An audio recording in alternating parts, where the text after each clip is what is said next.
بسم اللہ الرحمن الرحیم۔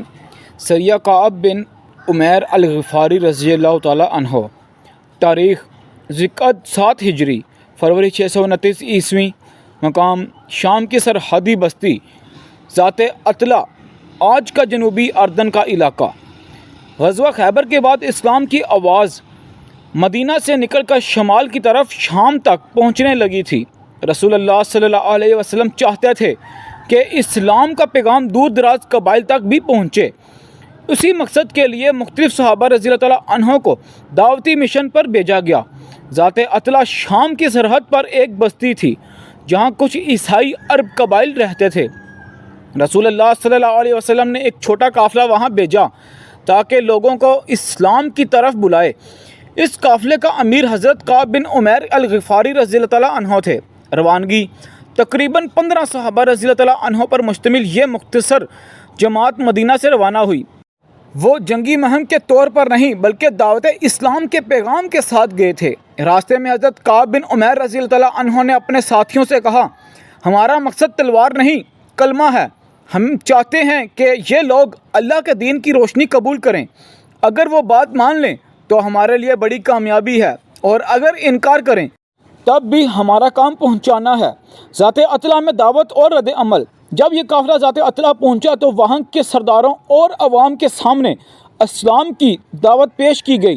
ابتدا میں لوگ خاموشی سے سنتے رہے، لیکن پھر ان میں سے بعض نے غصے میں کہا، ہمیں تمہارا دین قبول نہیں، تم یہاں جاؤ یا پھر ہمارے غضب کا شکار بنو۔ چند قبائل کے لوگ اکٹھے ہوئے اور مسلمانوں پر حملے کا منصوبہ بنایا۔ خون ریز مارکا۔ تھوڑی ہی دیر میں ایک بڑا جرمٹ مسلمانوں پر ٹوٹ پڑا۔ مسلمان تعداد میں بہت کم تھے لیکن ثابت قدمی سے لڑے۔ حضرت کعب بن عمیر رضی اللہ تعالیٰ عنہ اور ان کے ساتھیوں نے ایک وار میں کئی دشمنوں کو ڈھیر کیا، لیکن بالآخر دشمن کی کثرت نے ان سب کو شہید کر دیا۔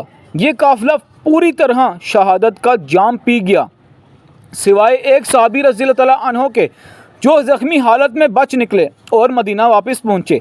مدینہ میں جب یہ خبر رسول اللہ صلی اللہ علیہ وسلم تک پہنچی تو آپ صلی اللہ علیہ وسلم پر سخت غم گزرا۔ یہ 15 صحابہ رضی اللہ تعالیٰ عنہ کی شہادت اسلام کی دعوت کے راستے میں ایک بڑی قربانی تھی۔ رسول اللہ صلی اللہ علیہ وسلم نے فرمایا کہ یہ قافلہ شہداء کی صف میں شامل ہے جنہوں نے اپنی جان دین اسلام کے پیغام کے لیے دی۔ نتیجہ، یہ سریہ دراصل ایک دعوتی مشن تھا جسے دشمن قبائل نے خون ریز مارکے میں بدل دیا۔ 15 میں سے 14 صحابہ رضی اللہ تعالیٰ عنہ شہید ہوئے، صرف ایک زخمی ہو کر مدینہ پہنچے۔ اس سانحے نے مسلمانوں کو شام کی سرحدی صورتحال کا اندازہ دیا اور بعد میں غزوہ موتا جیسی بڑی مہمات کی راہ ہموار کی۔ خلاصہ، امیر قافلہ حضرت کعب بن عمیر الغفاری رضی اللہ تعالیٰ عنہ، تاریخ ذوالقعدہ 7 ہجری، فروری 629 عیسوی، مقام ذات اطلع شام کی سرحد، مقصد اسلام کی دعوت۔ نتیجہ، قافلے کے تقریباً تمام افراد شہید۔ دشمن کے ظلم نے بعد میں بڑی مہمات کی بنیاد رکھی۔